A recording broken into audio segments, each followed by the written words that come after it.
Hello guys, कैसे हो? आशा करते हैं आप लोग बहुत अच्छे होंगे। और आज हम आपके लिए जो टॉपिक लाए हैं उस टॉपिक का नाम है भिन्न। आज हम भिन्न के बारे में समझेंगे, भिन्नों के प्रकार समझेंगे और भिन्न क्या होती है ये सारी चीज़ें समझेंगे। और ये डीएलएड परीक्षा के लिए एक क्वेश्चन या दो क्वेश्चन से ज़रूर आता है।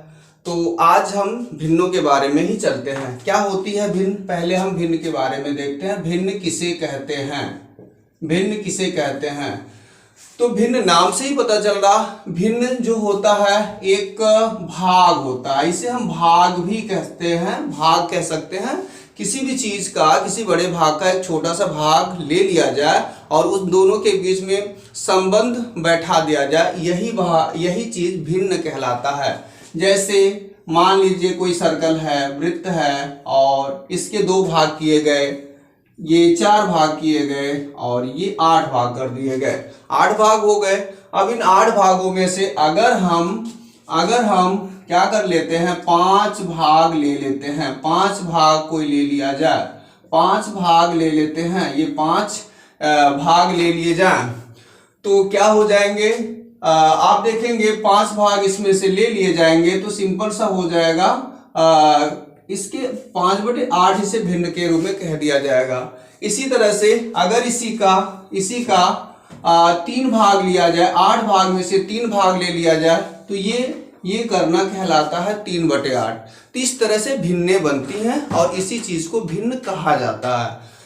तो इन भिन्नों का बहुत ही उपयोग है, गणित के क्षेत्र में इनका बहुत उपयोग है। इनकी सहायता से बड़े बड़े से भी सवाल लगा लिए जाते हैं।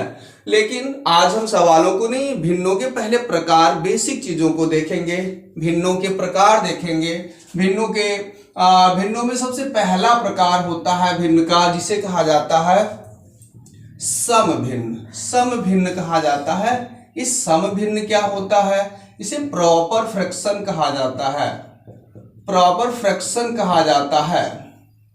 ये प्रॉपर फ्रैक्शन नाम से ही पता चल रहा है, प्रॉपर मतलब उचित चीज होना चाहिए और समभिन्न मतलब अच्छा, जो प्रॉपर के रूप में हो। तो प्रॉपर भिन्न क्या होती है?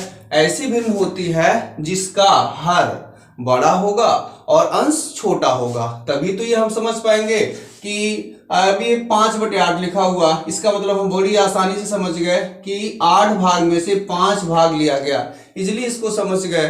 तो इस तरह से इसे समभिन्न कहा जाएगा। जैसा कि ये है, अब 3/8 है तो आसानी से हम समझ पाएंगे कि 8 भाग में से 3 भाग ले लिया गया है, तो ये भी एक प्रॉपर बात हुई, इसलिए इसे कहते हैं प्रॉपर फ्रैक्शन मतलब समभिन्न। तो समभिन्नों में यही होता है जिनका अंश छोटा हो और हर बड़ा होता है, वो सारी की सारी भिन्नें समभिन्न होती हैं। अच्छा, हम दूसरे भिन्न के प्रकार की तरफ चलते हैं। उसका नाम होता है विषम भिन्न। विषम भिन्न, ये विषम भिन्न क्या होता है? विषम भिन्न इसे कहते हैं इम्प्रॉपर।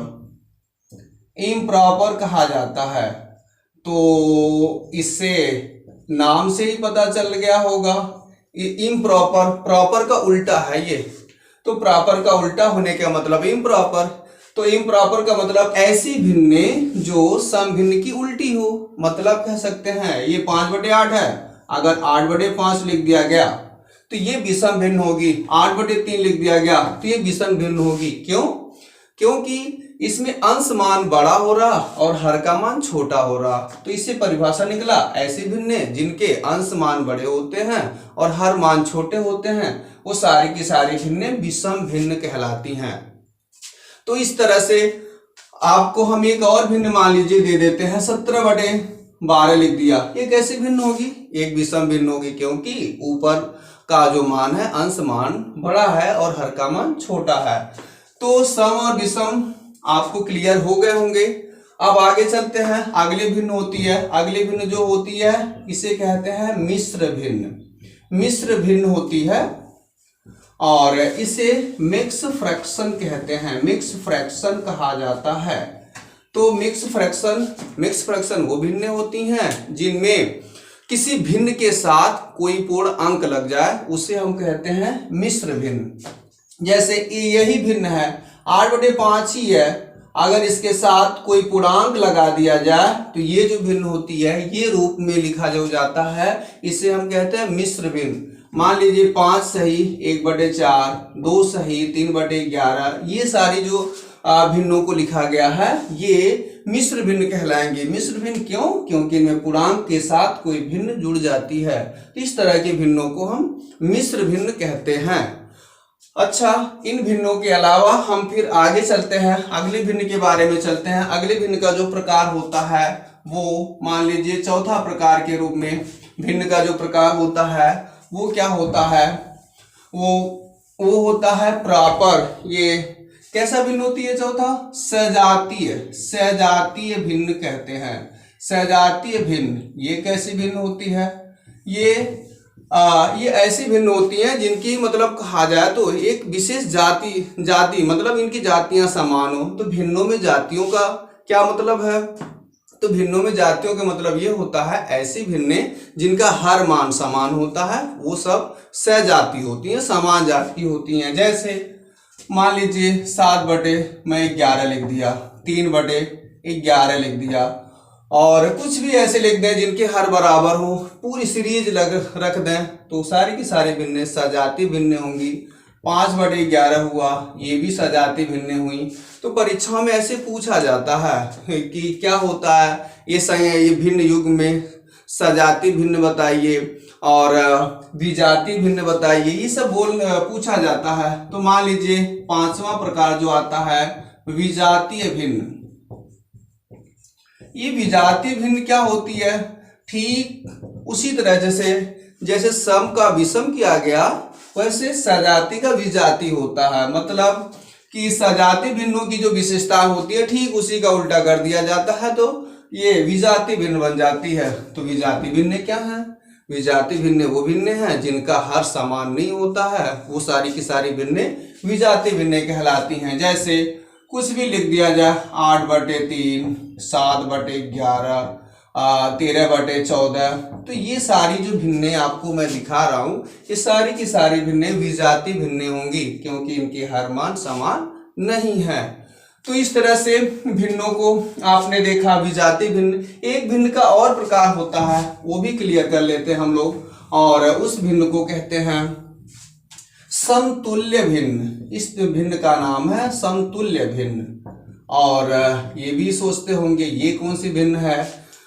तो ये भिन्न ऐसी भिन्न होती हैं जो ये एक तरह से इन भिन्नों का कई रूप में आ जाती हैं। जैसे किसी भिन्न में उसके अंश और हर में किसी निश्चित संख्या से गुणा करवा दिया जाए या भाग करवा दिया जाए, इस क्रम में जो संख्याएं ये भिन्ने जो प्राप्त होती रहती हैं ये सारी की सारी भिन्ने समतुल्य भिन्न कहलाती हैं। जैसे मान लीजिए 5 मैं लिख दिया 7, तो इसकी समतुल्य क्या होगी? इसकी समतुल्य ये होगी, इसमें किसी निश्चित संख्या से गुणा करवा दीजिए या भाग करवा दीजिए। मान लीजिए इसमें 2 से गुणा करवा दिया हमने, 2 से गुणा करवा दिया, तो 2 से गुणा करवा रहे हैं तो क्या बनेगा? ये 10/14। तो ये इसकी समतुल्य भिन्न कहलाएगी। फिर इसमें अगर हम किसी संख्या से गुणा करवा दें, इसी में किसी संख्या से गुणा करवा दें, 3 से करवा दिया, तो फिर ये 30/42 बन रहा, तो ये भी समतुल्य भिन्न होगी। इसी की ये भी समतुल्य है, इसी की ये भी समतुल्य है।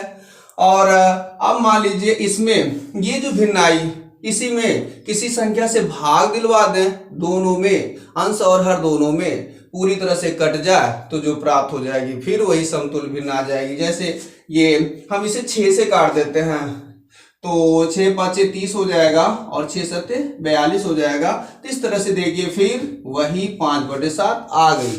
तो मतलब किसी भिन्न में अगर किसी संख्या से गुणा करवा दिया जाए या किसी संख्या से भाग दिया जाए और इस तरह से ये सीरीज बना दिया जाए, कई भिन्नों को रख दिया जाए, वो सारी की सारी भिन्ने समतुल्य भिन्ने कहलाती हैं। अगर वीडियो आपको अच्छा लगा हो तो लाइक जरूर कीजिए और कमेंट भी करें। धन्यवाद।